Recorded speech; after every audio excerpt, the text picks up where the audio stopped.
देण्याचा एक माझा प्रयत्न असेल. हं? ठीक आहे, चला. तर चालू करू. जय महाराष्ट्र. आपल्या बॅचचं पहिलं लेक्चर राज्यघटनेचं आपण चालू करत आहोत. जय महाराष्ट्र बॅच लेक्चर क्रमांक 1 चालू करत आहोत. आता बघा, राज्यघटना म्हणजे काय? इथून आपल्याला सर्वप्रथम लक्ष द्यायचंय. आपल्याला कधी कधी असं वाटतं की राज्यघटना म्हणजे आहे ना, एखाद्याने खून केला, दरोडा केला, किंवा काय एखाद्यावरती हल्ला केला, तर आपल्याला वाटतं की त्याचे जे कायदे आहेत ना ते राज्यघटनेत लिहिलेले आहेत. पण तसं नाहीये मित्रांनो. राज्यघटना म्हणजे काय आहे? राज्यघटना म्हणजे आपला देश कसा चालणार, आमदार कसे निवडून येणार, खासदार कसे निवडून येणार, अं, त्याच्यानंतर परत आपले राष्ट्रपती कसे निवडून येणार, आपल्याला कोणते कोणते नागरिकांना हक्क दिलेले आहेत, या सगळ्याची जी नोंद आहे ना ती राज्यघटनेमध्ये केलेली आहे. आता याच्यात बघा, नोट्स मध्ये पहिला पॉइंट काय आहे? संविधान सभेची कल्पना सर्वप्रथम कोणी मांडली? आता याच्यात आपल्याला प्रश्न पडतो की संविधान सभा म्हणजे काय? अरे मित्रांनो, काय झालं होतं? आपल्यावरती राज्य कोणाचं होतं सांगा? आपल्यावरती राज्य होतं ब्रिटिशांचं. मग ही ब्रिटिश लोक होती ना, ते काय म्हणले की तुम्हाला तुमचं राज्य जर चालवायचं असेल तर तुमचं संविधान म्हणजे हे राज्य हा देश कसा चालणार हे कोण लिहिणार? मग संविधान सभा म्हणजे काय? अशी सभा जी आपल्या लोकांनी तयार केली होती, आपल्या लोकांनी मिळून बनली होती स्वातंत्र्याच्या अगोदर, की त्या सभेमध्ये आपली लोक असतील आणि आपलं संविधान आपणच तयार करू, जेणेकरून जेव्हा स्वातंत्र्य मिळेल तेव्हा या संविधानानुसार काम चालेल. म्हणजे संविधान सभा म्हणजे काय थोडक्यात? आपल्या लोकांनी मिळून बनलेली एक असं मंडळ की जे आपलं संविधान लिहिण्याचं काम करेल. आता बघा, अशा संविधान सभेची कल्पना सर्वप्रथम कोणी मांडली हा प्रश्न येतो. म्हणजे अशा प्रकारची एक सभा असेल, आपली लोक बसतील, संविधान लिहितील आणि त्याच्यानुसार देश चालेल, अशी कल्पना सर्वप्रथम मांडली. त्यांचं नाव होतं मानवेंद्रनाथ रॉय. पेपरला प्रश्न आला, संविधान सभेची कल्पना सर्वप्रथम कोणी मांडली? तर लगेच डोक्यात क्लिक झालं पाहिजे, मानवेंद्रनाथ रॉय नावाचा व्यक्ती होता, त्याने मांडली. आता दुसरा पॉइंट बघा त्याच्यात. 1934 साली पाटणा येथे भरलेल्या अधिवेशनात राष्ट्रीय काँग्रेसने संविधान सभेची मागणी केली. याचा अर्थ काय? 1934 साली पाटणा, जे की बिहारमध्ये आहे, तेथे राष्ट्रीय काँग्रेस म्हणजे आत्ताच्या काँग्रेसचं एक अधिवेशन भरलं होतं. आणि त्या अधिवेशनात काँग्रेस म्हणलं की नाही नाही, आपल्याला ना संविधान सभा असली पाहिजे बरं का. मग कोणत्या अधिवेशनात राष्ट्रीय काँग्रेसने संविधान सभेची मागणी केली? 1934 साली पाटणा येथे भरलेल्या अधिवेशनात राष्ट्रीय काँग्रेसने संविधान सभेची मागणी केली. प्रश्न तयार झाला. आता बघा, तिसरा पॉइंट हा आयएमपी पॉइंट आहे, तुम्ही तिथं आयएमपी लिहून काढा. तिसरा पॉइंट आयएमपी पॉइंट आहे, तिथं आयएमपी लिहून काढा. किशोर सर, जे जे वेटिंग रूम मध्ये येतात ते सर्वांना तुम्ही ऍक्सेप्ट करा. 1940 साली जो आपला व्हाईसरॉय होता इंग्रजांचा, लॉर्ड लिनलिथगो, याने भारतीयांना एक ऑफर दिली होती. त्या ऑफरचं नाव होतं ऑगस्ट ऑफर. त्या ऑफरचं नाव काय होतं? August offer. आता ही ऑगस्ट ऑफर म्हणजे काय? या ह्या ऑगस्ट ऑफर मध्ये तो असं म्हणला लॉर्ड लिथगो की भारतीयांची घटना मुख्यतः भारतीयांनी तयार करावी. याचा अर्थ काय? लॉर्ड लिथगोनी ऑगस्ट ऑफर दिली 1940 ला. भारतीयांनी त्यांची घटना मुख्यतः तयार करावी. म्हणजे मुख्यतः म्हणजे काय? म्हणजे वरच्या लेवलला काही आमचे ब्रिटिश असतील तुमच्यावर नियंत्रण ठेवायला, पण त्यांच्या अंडर जे भारतीय लोक असतील ना, त्यांनी घटना तयार करा. मग यालाच बोलायचं ऑगस्ट ऑफर. मग प्रश्न येतो, ऑगस्ट ऑफर ही कोणत्या गव्हर्नर जनरलने दिली होती? Lord Linlithgow. कोणी दिली होती? Lord Linlithgow. कोणत्या ऑफर मध्ये? भारतीय घटना मुख्यतः भारतीयांनी तयार करावी अशी ऑफर होती. तर कोणत्या ऑफर मध्ये होती? ऑगस्ट ऑफर मध्ये. दिली कोणी? लॉर्ड लिनलिथगोनी दिली. हे तुम्ही लक्षात ठेवा. आता बघा, 1942 साली भारतात आलेल्या क्रिप्स मिशनने संविधान सभा म्हणजे घटना ही पूर्णतः भारतीयांनी करावी अशी तरतूद केली. प्रश्न काय येतो बघा, क्रिप्स मिशन भारतात कधी आले होते माहित पाहिजे? 1942 साली. त्याचं नाव होतं स्ट्रॅफर्ड क्रिप्स, असं नाव होतं. काय नाव होतं? Stafford Cripps. आता क्रिप्स काय म्हणला भारतात येऊन 1942 ला? नाही नाही, आम्हाला काय याच्यात रोल नको, तुम्हाला देश चालवायचंय तर तुम्ही जी संविधान आहे ना ते पूर्णतः भारतीयांनीच तयार करायचं, म्हणजे आम्हाला त्याच्यामध्ये कोणताच रोल नको, आम्ही ब्रिटिश तुमच्यामध्ये लुडबुड करणार नाही, सगळ्याच्या सगळं घटना भारतीयांनीच तयार करा. असं कोण म्हणलं? 1942 साली जो क्रिप्स आलता, जे क्रिप्स मिशन होतं, तो बोलला की हे पूर्णतः भारतीयांनीच तयार करा. आता याच्यानंतर पुढचा पॉइंट येतो, मे 1946 कॅबिनेट मिशन प्लॅन, IMP. याला याला तुम्ही सर्वांनी काय करायचं? IMP करायचं. IMP का? ते मी तुम्हाला सांगतो. मे 1946 ला जो कॅबिनेट मिशन प्लॅन ब्रिटिशांनी मंजूर केला, त्या कॅबिनेट मिशन प्लॅन मध्ये संविधान सभेची तरतूद होती. म्हणजे कशाची तरतूद होती? की ही घटना जी संविधान सभा तयार करणार आहे, त्या संविधान सभेची तरतूद कोणत्या वर्षी करण्यात आली? तर मे 1946 रोजी करण्यात आली. पुढचा प्रश्न काय तयार होतो? की संविधान सभेची तरतूद ही कोणत्या प्लॅन नुसार होती? मग ऑप्शन येतात, ऑगस्ट ऑफर नुसार होती, क्रिप्स मिशन नुसार होती, का कॅबिनेट मिशन प्लॅन नुसार होती? तर कशानुसार होती पोरांनो? लक्षात काय ठेवायचं? Cabinet mission plan.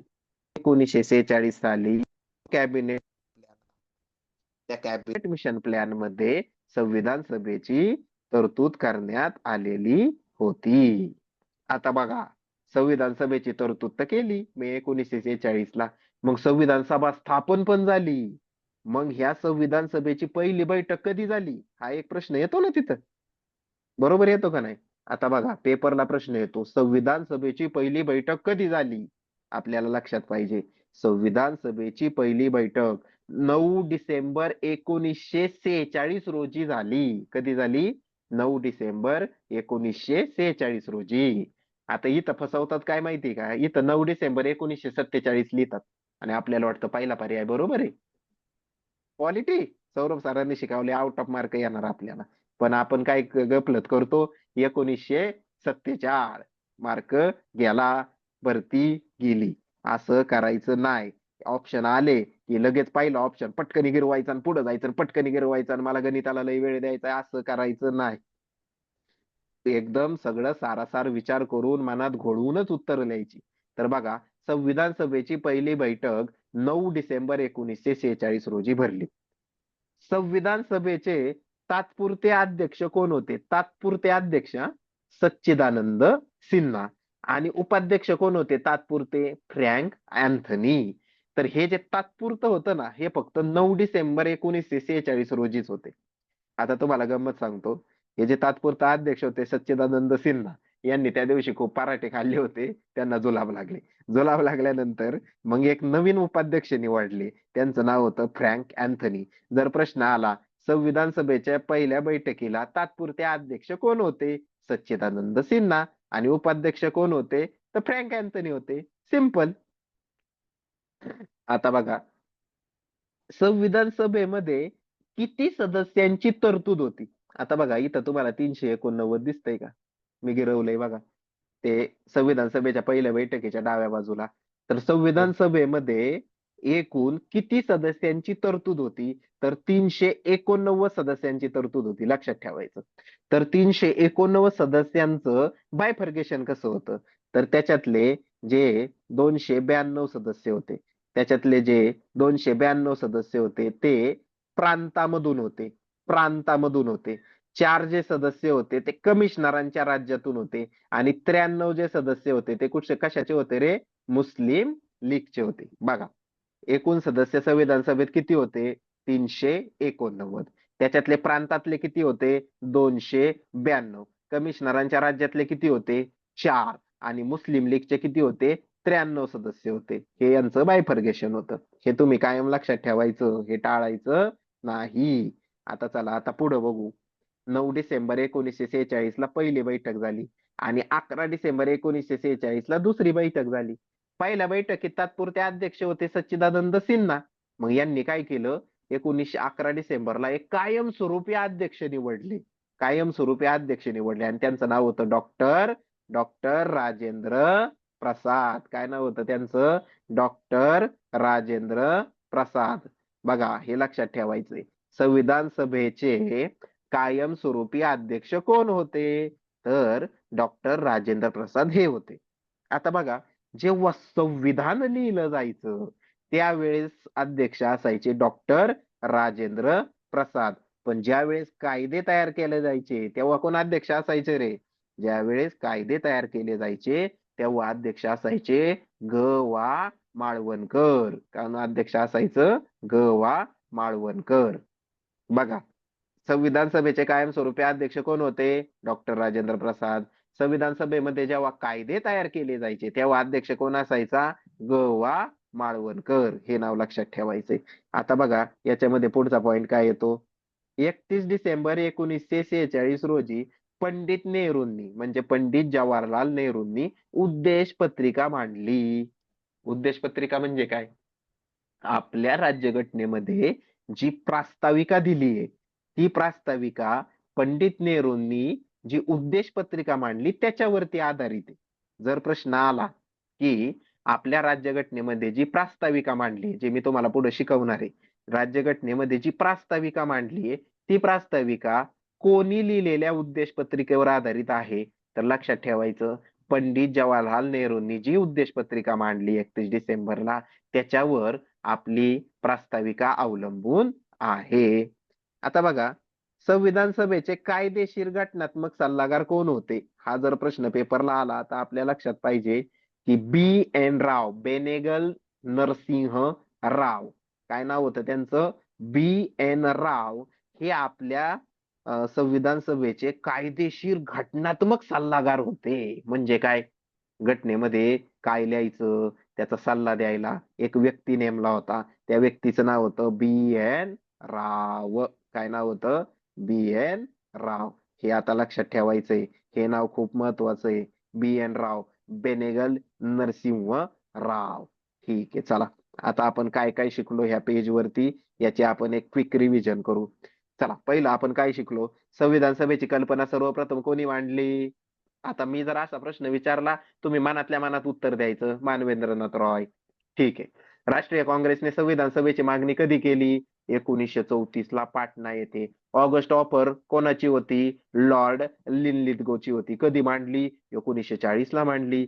Cripps mission यामध्ये घटना पूर्णतः भारतीयांनी तयार करावी अशी नोंद होती. ते कधी आलं? 1942ला आलं. कोणत्या प्लॅन मध्ये संविधान सभेची तरतूद करण्यात आली? IMP कॅबिनेट मिशन प्लॅन कधी आला? 1946ला आला. संविधान सभेमध्ये एकूण किती सदस्य होते? संविधान सभेमध्ये एकूण 389 सदस्य होते. 292 प्रांताचे होते, 4 कमिशनरांचे होते आणि 93 सदस्य मुस्लिम लीगचे होते. संविधान सभेची पहिली बैठक कधी झाली? 9 डिसेंबर 1946ला झाली.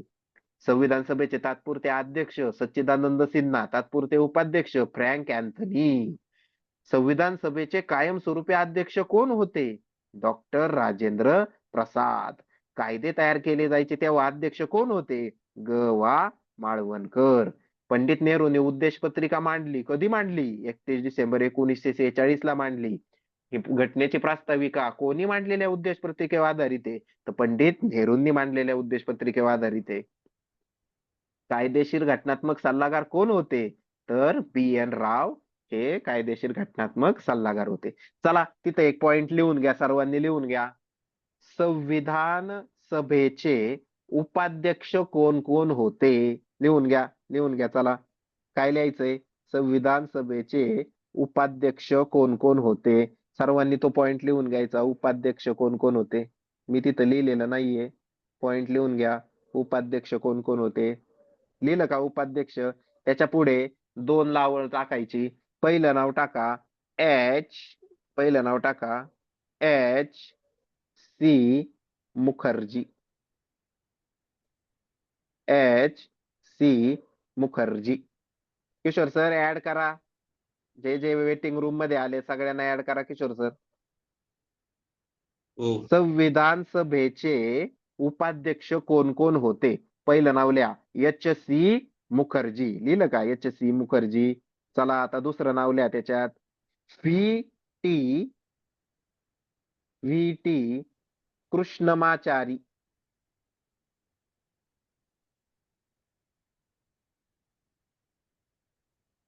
लिहा लिहा. VT कृष्णमाचारी. लिहा लिहा, 2 नावं लिहा.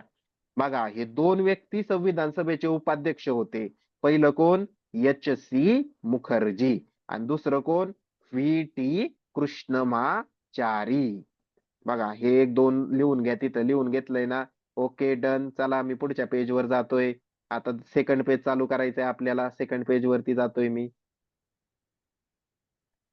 बघा, हे पेज आता खूप महत्वाचं आहे. या पेज वरती समित्या आहेत. आता ह्या पेज वरती आपल्याला लक्ष द्यायचंय. बघा, इथं आहे समिती, इथं आहे त्या समितीचा अध्यक्ष. याच्यात एक समिती मी लिहिलेली नाहीये, ती तुम्हाला हाताने लिहायची. आता इथं लक्ष द्या, लक्ष द्या. चला चला चला. समित्या म्हणजे काय? समित्या कशासाठी स्थापन केल्या होत्या? तर समित्या याच्यासाठी स्थापन केल्या होत्या की संविधानाचं काम आहे ना जरा पटपट व्हावं. आता बघा, तीन समित्या अशा होत्या की ज्याचे अध्यक्ष आहेत ना राजेंद्र प्रसाद होते. समित्या लक्षात ठेवायच्या. कार्यपद्धती नियम समिती, स्टाफ व वित्त समिती, ध्वज समिती आणि सुकाणू समिती. मला वाटतं मागच्या 2023 ला एक प्रश्न आलता, सुकाणू समितीचे अध्यक्ष कोण होते? कोण होते रे अध्यक्ष? डॉक्टर राजेंद्र प्रसाद. आलं का तुमच्या लक्षात? कसं लक्षात ठेवायचं? चार समितीचे अध्यक्ष राजेंद्र प्रसाद होते. कोण? कार्यपद्धती नियम समिती, स्टाफ व वित्त समिती, ध्वज समिती, सुकाणू समिती. या चारही समितीचे अध्यक्ष होते डॉक्टर राजेंद्र प्रसाद. हे लक्षात ठेवायचंय. आता पुढं संघ राज्य अधिकार समिती आणि संघ राज्य घटना समिती याचे याचे अध्यक्ष कोण होते? आता बघा, संघ राज्य अधिकार समिती आणि संघ राज्य घटना समिती या दोन्हींचे अध्यक्ष होते पंडित नेहरू. हे लक्षात कसं ठेवायचं? हो का? दोन्हीकडे कोणता शब्द आलाय रे? संघराज्य शब्द आलाय. मग जर अशी समिती कधी विचारली की ज्याच्यामध्ये संघराज्य हा शब्द आहे, लगेच आपल्या डोक्यात क्लिक पेटली पाहिजे. अरे, याच्यात संघराज्य शब्द आहे. आपल्याला सरांनी सांगितले, जी समिती विचारली राज्य असं जर शब्द आला तर पंडित नेहरू लक्षात ठेवायचं. चला, कार्यपद्धती नियम समिती, स्टाफ व वित्त समिती, ध्वज समिती, सुकाणू समिती. सगळ्यांचे अध्यक्ष राजेंद्र प्रसाद. संघराज्य अधिकार समिती, संघराज्य घटना समिती सरांनी सांगितले, संघराज्य शब्द आला की लक्षात ठेवायचं, त्याचा अध्यक्ष कोण? पंडित नेहरू. आता बघा, एक खूपच मोठी समिती होती, मूलभूत हक्क अल्पसंख्याक आदिवासी सल्लागार समिती. या मोठ्या समितीचे एक अध्यक्ष होते, त्यांचं नाव होतं सरदार वल्लभभाई पटेल.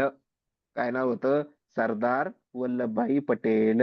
मोठी समिती आहे बघा, म्हणजे मूलभूत हक्क, अल्पसंख्याक आणि आदिवासी. हे आदिवासी लिहिलंय ना, ते चुकीचं लिहिलंय, तिथं आदिवासी आहे. हा, हे लक्षात ठेवा तुम्ही. म्हणजे मूलभूत हक्क, अल्पसंख्याक आणि आदिवासी सल्लागार समिती या तिन्हींचे पण अध्यक्ष होते सरदार वल्लभभाई पटेल. आता याच्या अंडर आहे ना काही उपसमित्या होत्या, त्यांचे अध्यक्ष कोण होते ते बघू. जर तुमच्या पेपरला प्रश्न आला मूलभूत हक्क उपसमितीचे अध्यक्ष कोण होते, डायरेक्ट क्लिक करायचं. कोण होते रे? जे. बी. कृपलानी. कोण होते? जे. बी. कृपलानी. अल्पसंख्याक उपसमितीचे अध्यक्ष कोण होते? एच. सी. मुखर्जी. आता तुम्हाला एक गंमत सांगतो, एच. सी. मुखर्जीच्या पुढे आहे ना ख्रिश्चन लिहा. एच. सी. मुखर्जी आहे ना, त्यांच्या पुढे आहे ना ख्रिश्चन लिहा, ख्रिश्चन. असं चिन्ह असतं ना ख्रिश्चनचं, असं चिन्ह काढतो मी त्याच्या पुढे, म्हणजे तुम्हाला समजेल. बघा, एच. सी. मुखर्जी हे ख्रिश्चन होते आणि ख्रिश्चन लोक अल्पसंख्याकांमध्ये येतात, म्हणून अल्पसंख्याक उपसमितीचा अध्यक्ष एच. सी. मुखर्जी यांना केलं होतं. आता बघा, गोपीनाथ बारडिलोई. अरे, गोपीनाथ बारडिलोई हे स्वतः आदिवासी होते. मग आदिवासी क्षेत्र समिती, कळालं का तुम्हाला? म्हणून आदिवासी क्षेत्र समितीचा अध्यक्ष केलं होतं गोपीनाथ बारडिलोई यांना. आणि सगळ्यात महत्वाची समिती बघा, प्रांतिक घटना समिती. प्रांतिक घटना समिती जी होती, हम्म, त्या प्रांतिक घटना समितीचे अध्यक्ष होते वल्लभभाई पटेल. बघा, आता पहिल्यापासून याच्यात आपण समजून घेऊ. खालून वरती जाऊ आपण. प्रांतिक घटना समिती होती, त्याचे अध्यक्ष होते सरदार वल्लभभाई पटेल. गोपीनाथ बारडिलोई स्वतः आदिवासी होते, म्हणून आदिवासी क्षेत्र उपसमिती त्यांच्या अंडर होती. एच. सी. मुखर्जी स्वतः ख्रिश्चन होते आणि ख्रिश्चन म्हणल्यावर ते अल्पसंख्याक समाजाला, म्हणून अल्पसंख्याक उपसमिती एच सी मुखर्जींकडे होती. पण मूलभूत हक्क उपसमिती कोणाकडे होती? जे बी कृपलानी या व्यक्तीकडे ती होती. आता पुढे बघा, मूलभूत हक्क, अल्पसंख्याक, आदिवासी सल्लागार समिती म्हणजे त्या उपसमित्यांची पप्पा समिती. हे जे पप्पा समिती होती, ही जी मोठी समिती होती, ती समिती होती वल्लभभाई पटेल यांच्याकडे. आता बघा, सरांनी सांगितले संघराज्य शब्द आला आणि समिती आलं की पंडित नेहरू लिहायचं.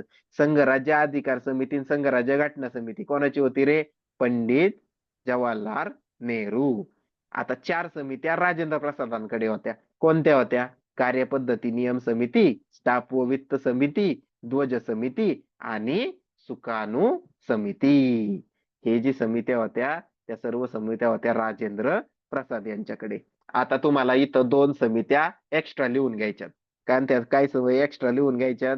लिहा, मसुदा समिती. मसुदा समिती, सांगा मसुदा समिती कोणाकडे होती?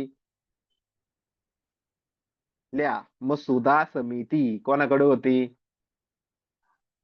डॉक्टर बाबासाहेब आंबेडकर. लिहा, लिहा तिथं, चला लिहा, मसुदा समिती. नोट्स वरती लिहा. कोणाला तरी जॉईन व्हायचंय किशोर सर, त्याला जॉईन करून घ्या. कोणाला तरी जॉईन व्हायचंय त्याला जॉईन करून घ्या किशोर सर. हा केलं की. चला, लिहिली का? मसुदा समिती लिहिली का? मसुदा समिती, डॉक्टर बाबासाहेब आंबेडकर, लिहून काढा. आता दुसरी एक समिती लिहून काढा, नागरिकत्वावरील समिती.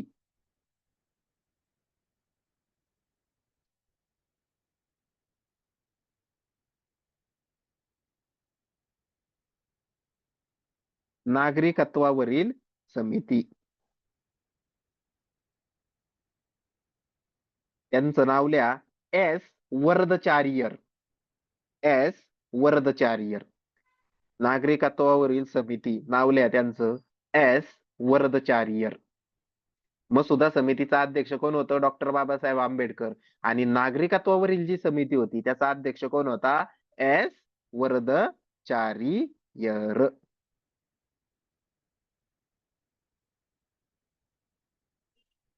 चला, आता आपल्याला पुढचं बघायचंय. आता बघा, प्रश्न काय येईल की संविधान सभेचं कामकाज किती दिवस चाललं? तर आपल्याला माहिती पाहिजे, संविधान सभेचं कामकाज 2 वर्ष 11 महिने 18 दिवस चालू होतं. किती दिवस चालू होतं? 2 वर्ष 18 महिने 11 दिवस चालू होतं. संविधान सभेसाठी खर्च किती आला रे? 64 लाख रुपये खर्च आला. त्या काळचे 64 लाख. किती खर्च आला? 64 लाख रुपये. आता संविधान सभेनी 2 वर्ष 11 महिने 18 दिवस तर घालवले, पण एकूण किती दिवस त्यांनी काम केलं असा जर प्रश्न आला तर लिहायचं 166 दिवस काम चालू होतं. किती दिवस काम चालू होतं? फक्त 166 दिवस काम चालू होतं. आणि ह्या काळात संविधान सभेची एकूण सत्र किती झाली असा प्रश्न आला तर लक्षात ठेवायचं की एकूण 11 सत्र झाल्यात. किती सत्र झाल्यात रे? एकूण 11 सत्र झाल्यात. त्याच्यातली 4 स्वातंत्र्यापूर्वी झाल्यात आणि 7 स्वातंत्र्यानंतर झाल्यात. आता सत्र म्हणजे काय? सत्र म्हणजे काय? समजा 15 दिवस एक आहे ना, आता संविधान सभेने ठरवलं की सप्टेंबर मध्ये काय करायचं? सप्टेंबर मध्ये आहे ना, आपण 15 दिवस कामकाज करायचं. ते झालं सप्टेंबर मधलं एक सत्र. अशी एकूण 11 सत्र झाली. 4 स्वातंत्र्यापूर्वी झाली आणि 7 स्वातंत्र्यानंतर झाली. आता बघा, घटनेच्या पुस्तकावर सह्या कधी केल्यात? तर 26 जानेवारी 1950 रोजी घटनेच्या पुस्तकावरती सगळ्यांनी सह्या केल्यात. कधी सह्या केल्यात? 26 जानेवारी 1950 रोजी सह्या केल्यात. इथं एक एक पॉइंट लिहून घ्या. चला, पॉइंट लिहून घ्या. पॉइंट असा लिहून घ्या की संविधान सभेने घटना स्वीकृत कधी केली, म्हणजे कधी स्वीकारली. संविधान सभेने घटना कधी स्वीकारली? कधी स्वीकारली रे? 26 नोव्हेंबर 1949. लिहून घ्या, 26 नोव्हेंबर 1949. लिहून घ्या, आकडा लिहून घ्या.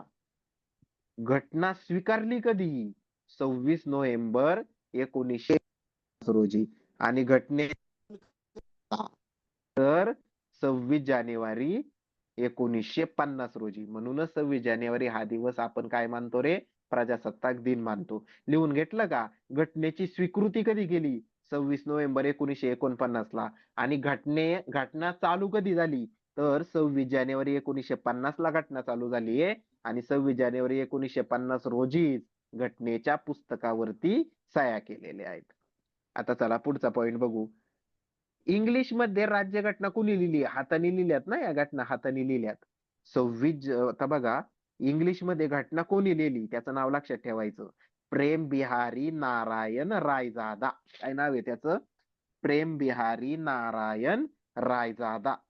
प्रेम बिहारी नारायण रायजादा ह्या माणसाने इंग्लिश मध्ये आपली घटना लिहिलेली आहे. त्या पुस्तकाची जी घटना आहे ती किती इंच आहे? त्या पुस्तकाचं माप 16 x 22 इंच. किती पानं आहेत रे त्याच्यात? 251 पानं आहेत.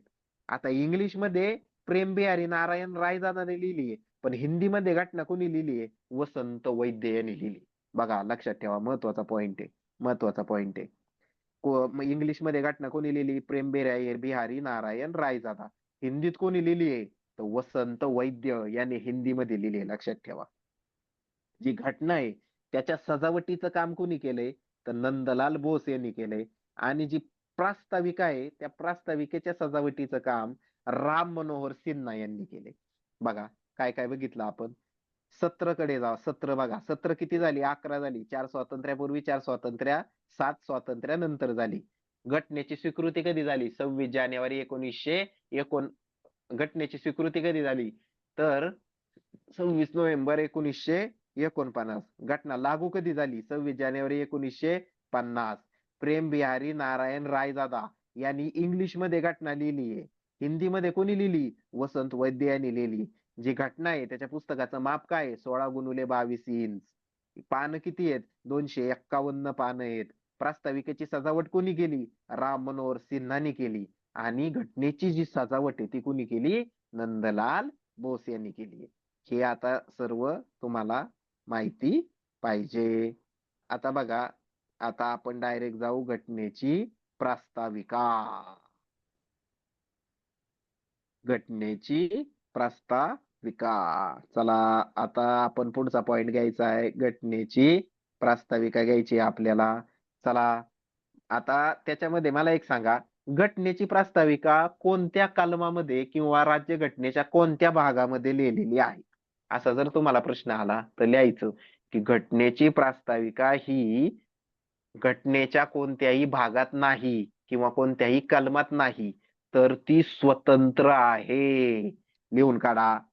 नोट्स काढल्यात ना? लिहून काढा पॉइंट. चला, लिहून काढा पॉइंट. घटनेची प्रास्ताविका ही घटनेच्या कोणत्याही भागात घटनेची प्रास्ताविका ही घटनेच्या कोणत्याही भागात किंवा कलमात नसून ती स्वतंत्र देण्यात आलेली आहे. घटनेच्या सुरुवातीला स्वतंत्र देण्यात आलेली आहे. लिहिलं? चला, आता पुढचा पॉइंट बघायचा आहे आपल्याला. कोणत्या देशाच्या राज्यघटनेत सर्वप्रथम प्रास्ताविका देण्यात आली होती? अमेरिकन राज्यघटनेमध्ये सर्वप्रथम प्रास्ताविका देण्यात आली होती. हा पॉइंट आपल्याला माहिती पाहिजे. कोणत्या देशाच्या राज्यघटनेत प्रास्ताविका होती? अमेरिकेच्या. मग आपली जी भारताची प्रास्ताविका आहे ती आपण अमेरिकेच्या राज्यघटना जी आहे ना त्याच्यामधून घेतलेली. आणि ही जी प्रास्ताविका आहे ती तुम्हाला मी एक पॉइंट सांगितला बघा.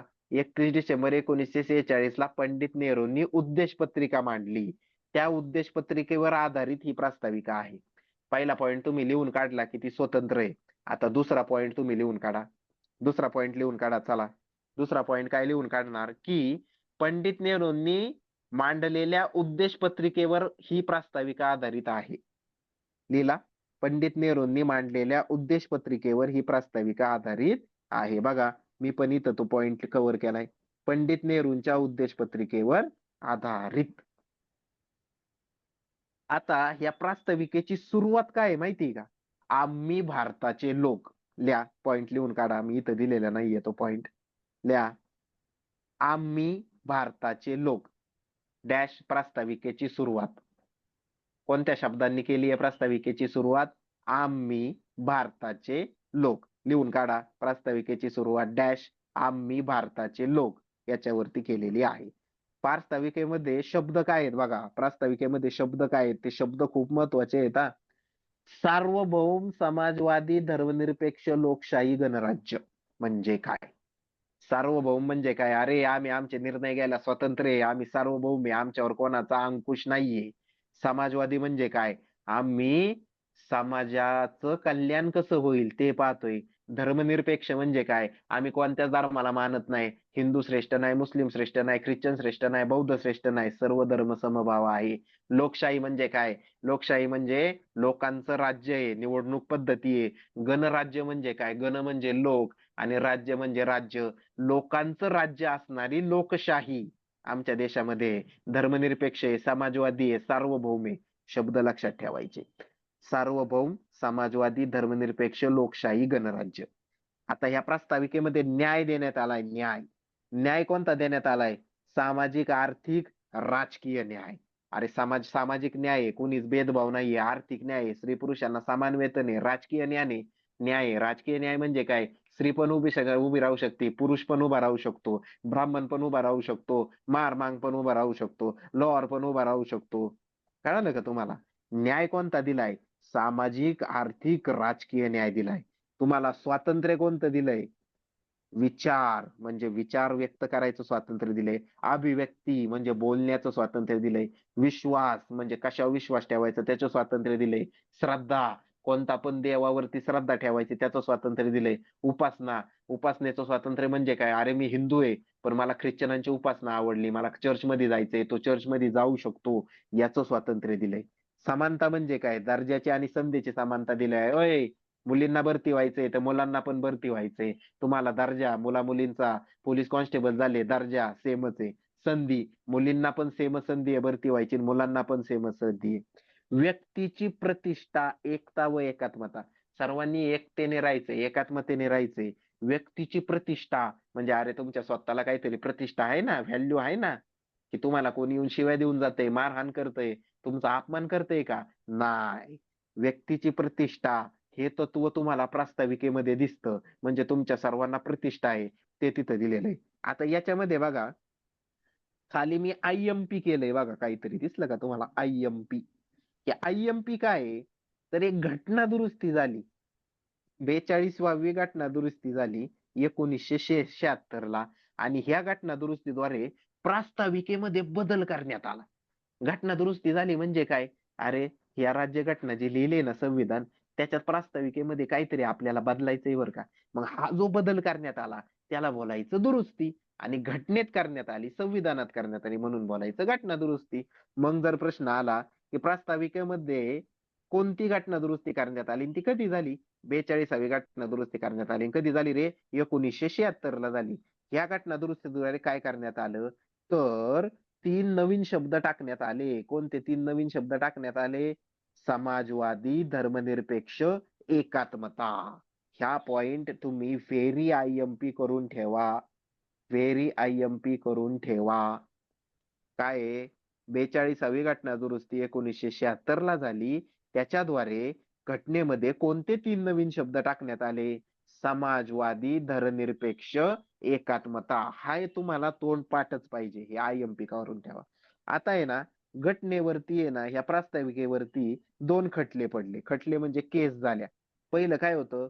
बेरुबारी युनियन खटला. याच्यात आहे ना, सुप्रीम कोर्ट जे दिल्लीला असतं ते काय बोललं? प्रास्ताविका घटनेचा भाग नाही. पण जो केशवानंद भारती खटला झाला, त्या केशवानंद भारती खटल्यामध्ये हा सुप्रीम कोर्ट काय बोललं? की प्रास्ताविका हे घटनेचा भाग आहे. मग कोणत्या खटलेमध्ये प्रास्ताविका हा घटनेचा भाग आहे असं नमूद करण्यात आलं? केशवानंद भारती खटला.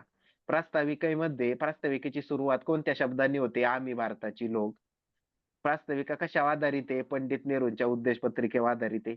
प्रास्ताविकेमध्ये न्याय कशाचा देण्यात आलाय? तर सामाजिक आर्थिक राजकीय न्याय देण्यात आलाय. प्रास्ताविकेमध्ये एकमेव घटना दुरुस्ती झाली, कोणती? 42वी. कधी झाली? 1976 ला झाली. या घटना दुरुस्तीद्वारे 3 शब्द टाकण्यात आले, कोणते? समाजवादी धर्मनिरपेक्ष एकात्मता. आता बघा, हे कोण कोणाला काय म्हणलं ते खाली, म्हणजे प्रास्ताविकेला नानी नानी पालखीवाला नावाचा व्यक्ती काय म्हणला, की प्रास्ताविका घटनेचं ओळखपत्र आहे. नानी पालखीवाला प्रास्ताविकेला काय बोलला, घटनेचं ओळखपत्र आहे. के.एम. मुन्शी हा प्रास्ताविकेला काय बोलला, की प्रास्ताविका हे घटनेचा होरोस्कोप आहे. आणि पंडित भार्गवदास आहे, तो काय बोलला, की प्रास्ताविका हा आत्मा आहे, चावी आहे, मौल्यवान भाग आहे. आता कुणी काय बोललं ना, हे जास्त डिटेल मध्ये येत नाही, पण लक्षात ठेवा. आता नानी पालखीवाला मध्ये पण ख आहे बघा, आणि ओळखपत्रामध्ये पण ख आहे.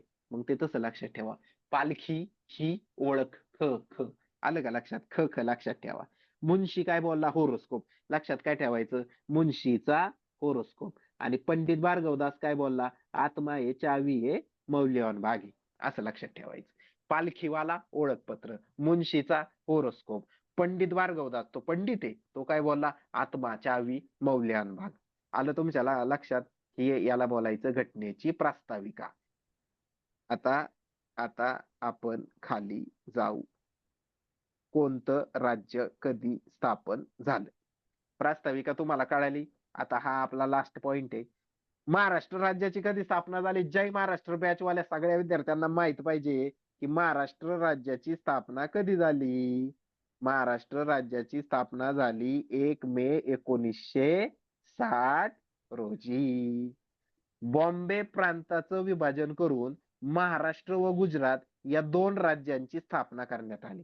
मग द्विभाषिक मुंबई राज्य कधी स्थापन करण्यात आलं होतं, लिहा, लिहून काढा चला. द्विभाषिक मुंबई राज्याची स्थापना कधी करण्यात आली होती, लिहा, 1956. पॉइंट लिहून काढा रे पोरांनो, चला चला, पण 10 मिनिटात उरकायचंय. द्विभाषिक मुंबई राज्याची स्थापना कधी करण्यात आली, 1956 रोजी करण्यात आली. हे जे द्विभाषिक मुंबई राज्य होतं, द्विभाषिक म्हणजे दोन भाषा असणार, तर याच्यामध्ये मराठी आणि गुजराती अशा दोन भाषा होत्या. मग हे जे द्विभाषिक मुंबई राज्य होतं 1956च, त्याला मुंबई आणि गुजरात एकत्र जोडला होता, म्हणजे भलं मोठं राज्य तयार केलं होतं. तर या द्विभाषिक मुंबई राज्य 1956ला स्थापन झालं, मुंबई आणि गुजरातचं मिळून. ते तोडलं 1 मे 1960ला आणि महाराष्ट्र राज्य स्थापन करण्यात आलं. त्याच्यामुळे खाली दुसरा पॉइंट आहे बघा, बॉम्बे प्रांताचं विभाजन करून महाराष्ट्र गुजरात या राज्याची स्थापना झाली कधी, 1 मे 1960ला झाली. आता बघा हे महत्वाचं आहे, खालचे पॉइंट्स महत्वाचे आहेत. 10वी घटना दुरुस्तीद्वारे, 12वी घटना दुरुस्तीद्वारे, 14व्या घटना दुरुस्तीद्वारे काय काय स्थापन करण्यात आलं. तर बघा, 10वी घटना दुरुस्तीद्वारे दादरा व नगर हवेलीची स्थापना झाली. 12व्या घटना दुरुस्तीद्वारे दीव व दमण आणि गोव्याची स्थापना झाली. आणि 14व्या घटना दुरुस्तीद्वारे पॉंडिचेरीची स्थापना झाली. हे लक्षात ठेवायचं. 10व्या घटना दुरुस्तीद्वारे दादरा नगर हवेली, 12व्या दीव व दमण आणि 14व्या पॉंडिचेरीची स्थापना झाली, असं लक्षात ठेवायचं. आता बघा, हा प्रश्न भरपूर वेळा विचारला जातो. 1972 साली कोणत्या 3 राज्याची स्थापना झाली. याची ट्रिक आहे मंत्रमेघ. काय ट्रिक आहे रे याची, मंत्रमेघ. ट्रिक लिहून घ्या तिथं, मंत्रमेघ. मंत्र मणिपूर, त्रिपुरा, मेघ मेघालय. 1972 साली कोणत्या 3 राज्यांची स्थापना करण्यात आली, मंत्रमेघ म्हणजे मणिपूर, त्रिपुरा, मेघालय. कोणत्या घटना दुरुस्तीद्वारे सिक्कीमला पूर्ण राज्याचा दर्जा देण्यात आला, कोणत्या घटना दुरुस्तीद्वारे, 36व्या घटना दुरुस्तीद्वारे. बघा कोणत्या घटना दुरुस्त्या बघितल्या आपण.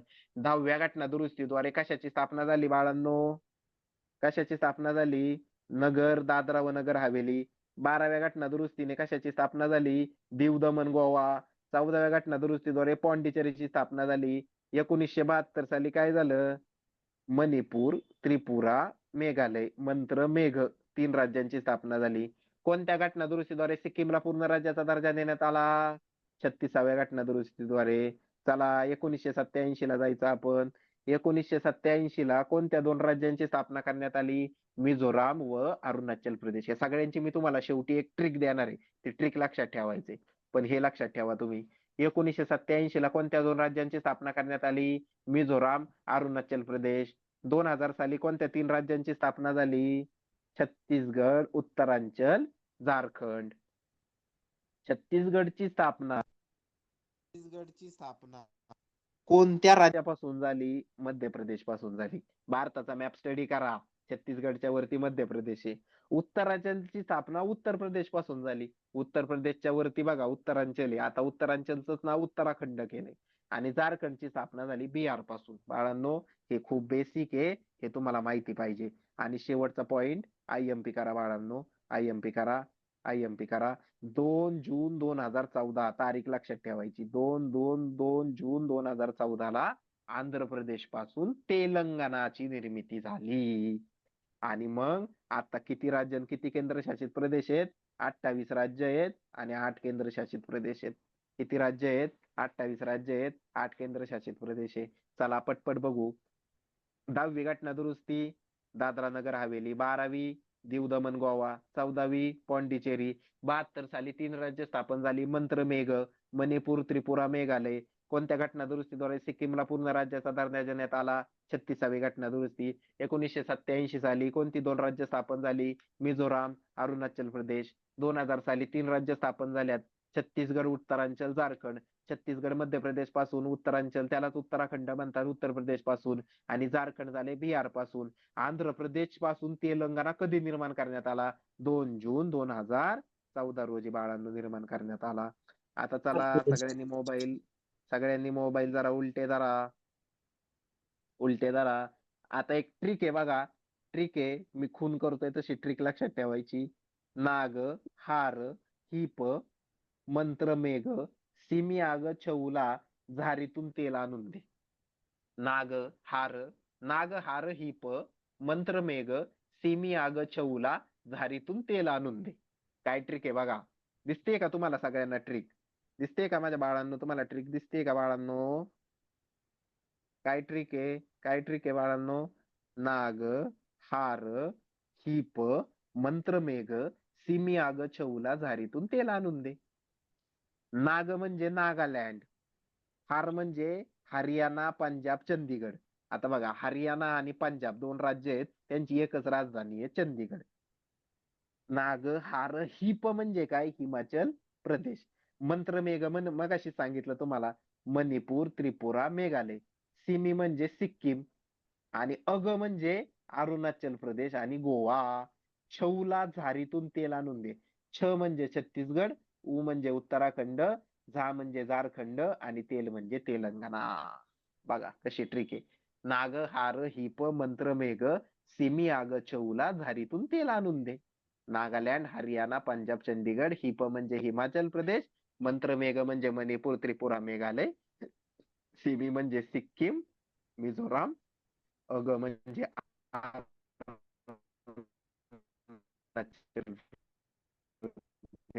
गोवा. छौला म्हणजे झारखंड, ते म्हणजे तेलंगणा. काय याच्यामध्ये, काय याच्यामध्ये अवघड वाटतंय का तुम्हाला? काय अवघड याच्यात? किती सोपी ट्रिक सांगितली तुम्हाला मी. सांगितली का नाही तुम्हाला? एकदम सोपी ट्रिक. नाग, हार, हिप, मंत्रमेघ, सिमी आग छौला, झारीतून तेल आणून दे. चला आता एक एक एक एक गोष्ट लिहून काढायची आपल्याला तिथं. एक गोष्ट लिहून काढायची. लिहा, खाली लिहा एक गोष्ट. 56वी घटना दुरुस्ती लिहा. 56वी घटना दुरुस्ती लिहिलं का? 56वी घटना दुरुस्ती. गोवा, गोवा राज्य स्थापन लिहा. म्हणजे गोव्याला पूर्ण राज्याचा दर्जा दिला. 56वी घटना दुरुस्ती 1987 लिहा. गोवा पूर्ण राज्य म्हणून स्थापन. गोवा पूर्ण राज्य म्हणून स्थापन. 56वी घटना दुरुस्ती झाली कधी? 1987 ला. गोवा पूर्ण राज्य म्हणून स्थापन करण्यात आलं. ठीक आहे, चला आपण आज आहे ना 4 पेजेस बरोबर बघितल्यात. आपलं जे टार्गेट आहे ते टार्गेट आपण पूर्ण करणार आहे. उद्या संघराज्य व त्याचे राज्य क्षेत्र असेल, आणि परत उद्या आपल्याला 4 पेजेस बघायच्यात. डेली आपल्याला 4 पेजेस पॉलिटी संपून 10 दिवस आपल्याला पॉलिटी एकदम व्यवस्थित संपवायचे बाळांनो. तुम्हाला आजचं लेक्चर कळालं का? आता मी काय करतो, हे पीडीएफ एंड करतो. सगळ्यांनी त्यांचे व्हिडिओ चालू करा आणि आपण आता 5 मिनिट डिस्कशन करू.